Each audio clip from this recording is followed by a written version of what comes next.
constate en effet que les enfants issus de familles précarisées sont plus nombreux à être orientés vers l'enseignement spécialisé ou que le taux de placement en institution est plus élevé pour les enfants issus d'un milieu familial défavorisé.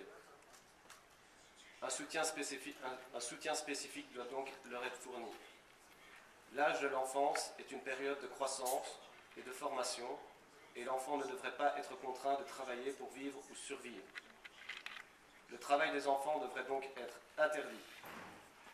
Dans les pays où il n'est pas encore possible de l'interdire, une réglementation stricte du travail des enfants doit être adoptée, et ce droit au travail doit passer après le droit à une éducation gratuite, qui reste pour tous la meilleure façon de s'assurer des moyens de subsistance décents à long terme. De plus en plus, même s'ils ont été épargnés pendant l'enfance, des jeunes se retrouvent en situation précaire au moment de leur entrée dans la vie active. Un grand effort doit être fourni pour contrôler et limiter les contrats précaires souvent proposés aux jeunes.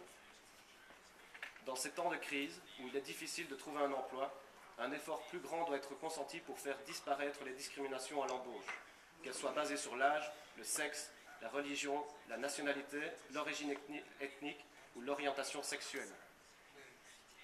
Lors de consultations menées en 2010 au niveau européen sur l'emploi des jeunes, l'idée d'un filet de sécurité sociale pour les jeunes a émergé, qui leur assurerait l'accès à une allocation leur permettant de terminer leur formation ou de rechercher un emploi.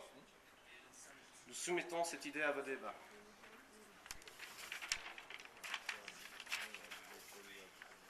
Nous espérons que les initiatives prises par l'Union européenne dans le cadre de l'année européenne de lutte contre la pauvreté et l'exclusion sociale seront rapidement suivies d'effets. Nous voudrions clôturer en rappelant que même si les richesses s'accroissent au niveau mondial, elles ne permettent pas que tous atteignent le niveau de vie des plus riches, dont nous faisons partie par le simple fait d'être rassemblés ici. La conséquence est simple. Si nous voulons que la situation des plus pauvres s'améliore, il faudra accepter de répartir les richesses plus équitablement, que ce soit au niveau national ou international. Sans quoi, nos discours resteraient hypocrites et stériles.